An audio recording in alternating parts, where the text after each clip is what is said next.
I'll be reading chapter 9 of a series of unfortunate events, The Bad Beginning.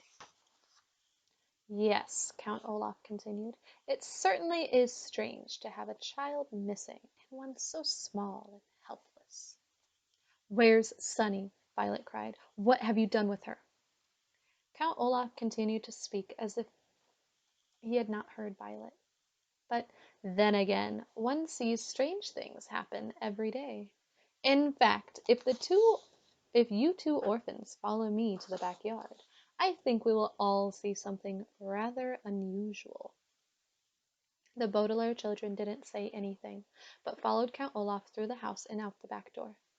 Violet looked around the small, scraggly yard, in which she had not been since she and Klaus had been forced to chop wood.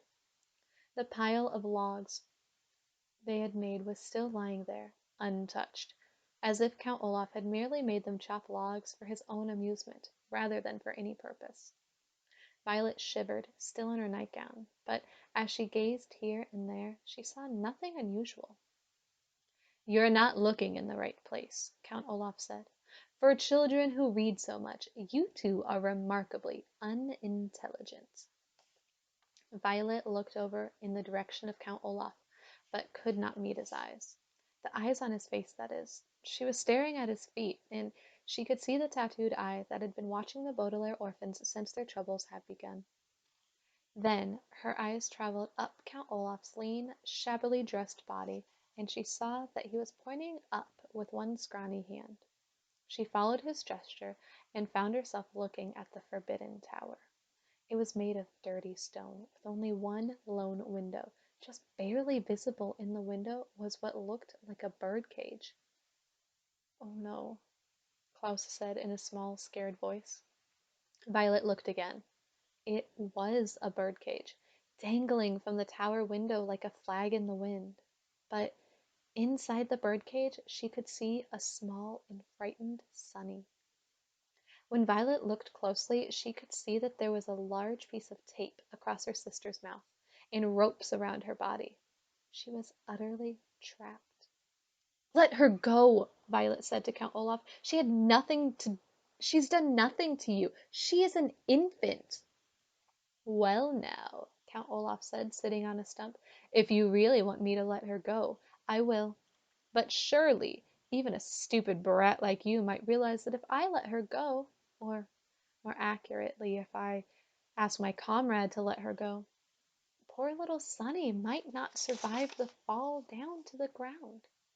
That's a 30-foot tower, which is a very long way for a very little person to fall, even when she's inside a birdcage.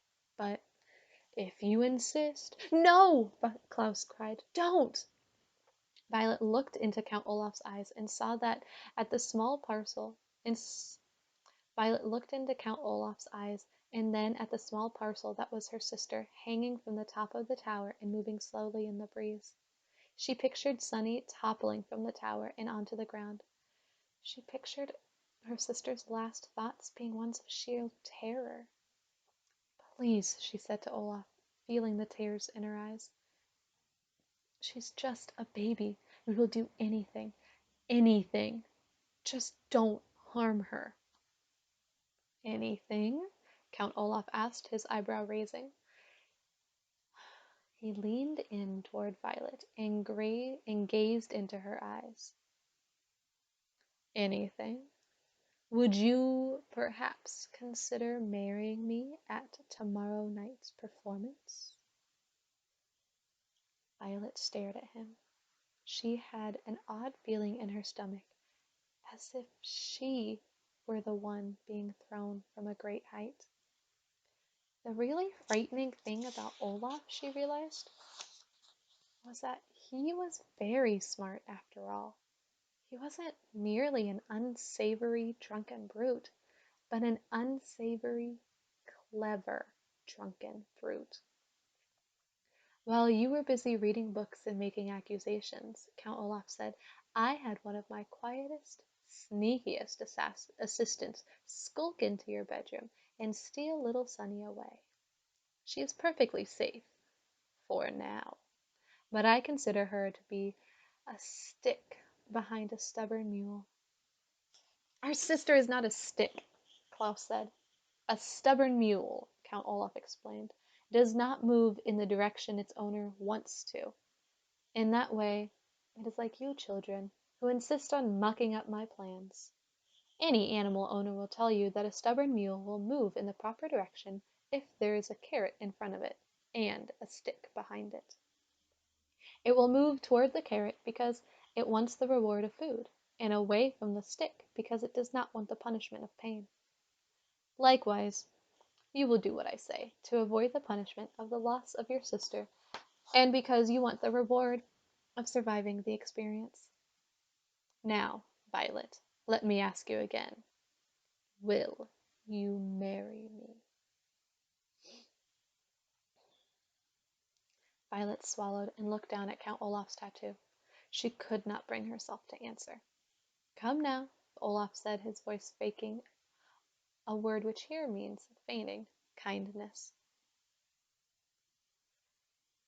He reached out a hand and he stroked Violet's hair. Would it be so terrible to be my bride, to live in my house for the rest of your life? You're such a lovely girl.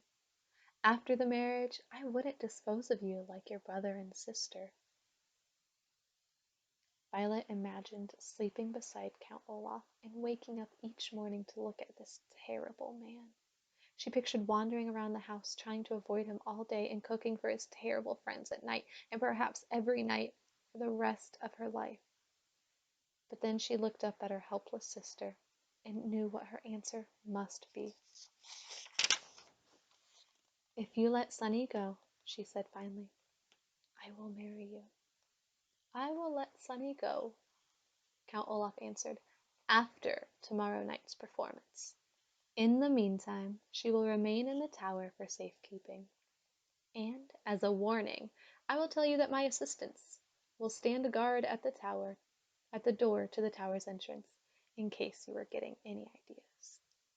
You're a terrible man, Klaus spat out, but Olaf merely smiled again. I may be a terrible man, Count Olaf said, but I have been able to concoct a foolproof way of getting your fortune, which is more than you've been able to do. With that, he began to stride toward the house. Remember that, orphans, he said. You may have read more books than I have, but it didn't help you get the upper hand in this situation. Now, give me that book which gave you such grand ideas, and do the chores assigned to you. Klaus sighed and relinquished, a word which here means gave to Count Olaf even though he didn't want to, the book on nuptial law. He began to follow Count Olaf into the house, but Violet stayed still as a statue. She hadn't been listening to the last speech of Count Olaf's, knowing full well knowing it would be full of the usual self-congratulatory nonsense and despicable insults. She was staring at the tower. Not at the top where her sister was dangling, but the whole length of it.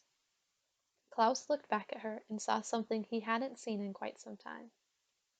To those who hadn't been around Violet long, nothing would have seemed unusual. But those who knew her well knew that when she tied her hair up in a ribbon to keep it out of her eyes, that meant the gears and levers of her inventing brain were whirring at top speed.